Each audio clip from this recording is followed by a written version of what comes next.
O Cortes manda aqui, ó. Salve, salve família, Cortes aqui. Senhores, ultimamente se tem perguntado muito o limite do humor. Mas e o jornalismo, tem limite? Tenho acompanhado o caso da Casa Abandonada após o podcast, matéria da Folha. A vida da moradora virou um caos e muitos apontam controvérsias na história da matéria. Bom, ele tá falando sobre isso aqui, sobre o limite do jornalismo e tal. O que vocês pensam sobre isso? Eu vi recentemente teve um lance aí que ficou que ficou até grande assim na mídia, que foi a Luísa Mel, que foi lá resgatar uns cachorros e tal. A galera tava acusando ela de usar a popularidade que o podcast estava tendo e tudo mais para poder se promover e tal. Né? Eu acho que tem muito mimimi, sabe? Tudo hoje vira um debate sobre os limites de não sei o quê.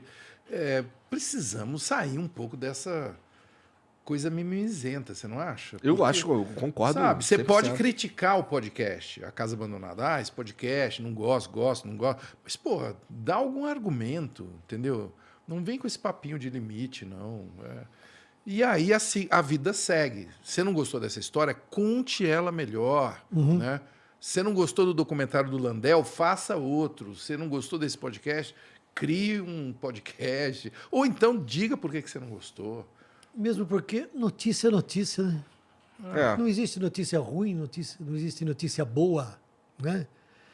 Bom, o Feliz está basicamente contando a história do que aconteceu ali nesse caso. Né? Houve uma reação, uma comoção muito grande. Sim. Por um lado, um interesse meio folclórico, por outro, um interesse meio mórbido, por outro. E um grupo de pessoas se reuniu e passou a fazer vigília lá na porta. Né? Também as pessoas fazem vigília quando tem um cantor, né? Sim. Aí a rapaziada fica lá na porta fazendo uma vigília. Quem sabe o cara aparece na janela. Sob certo aspecto, dá na mesma ver se a mulher aparece na janela, se não aparece. Eu acho que de cara o que isso revela é que ele contou bem. Né? Ele soube contar uma história de um jeito que ele atraiu a atenção. Sim, você acha que ele fantasiou muito sobre Higienópolis? Eu lembro que quando eu comecei a ouvir, me incomodou um pouco, assim, um bairro de gente rica, não sei o quê. Ele mora em Higienópolis, né? Ele é jornalista e mora em Higienópolis. Eu achei que estava um pouco forçado e tal. Mas isso é um detalhe, porque ele conta muito bem a história, cria um interesse no personagem, ele usa de técnicas de ficção, o que eu acho muito legal que o jornalismo use, né? De técnicas de ficção. Eu sempre falei isso, e muitos colegas jornalistas não gostavam quando eu falava isso. Eu falo, gente, vocês já perceberam como é que é um cenário de um telejornal? É um cara sentado numa nave espacial. Você acha que isso é a realidade?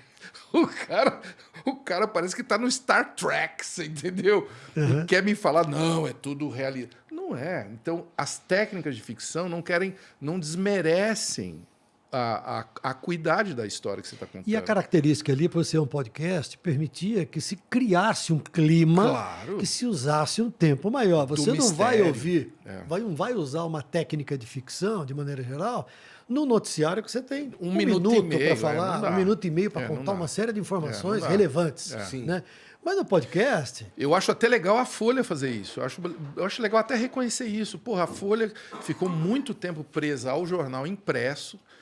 Agora, começa a fazer podcasts, vídeos que tem esse alcance, né, que vira notícia no Fantástico. Eu acho bárbaro, cara. Legal.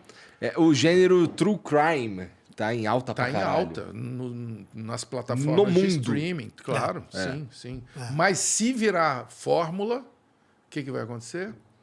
Vai cansar. Vai. Entendeu?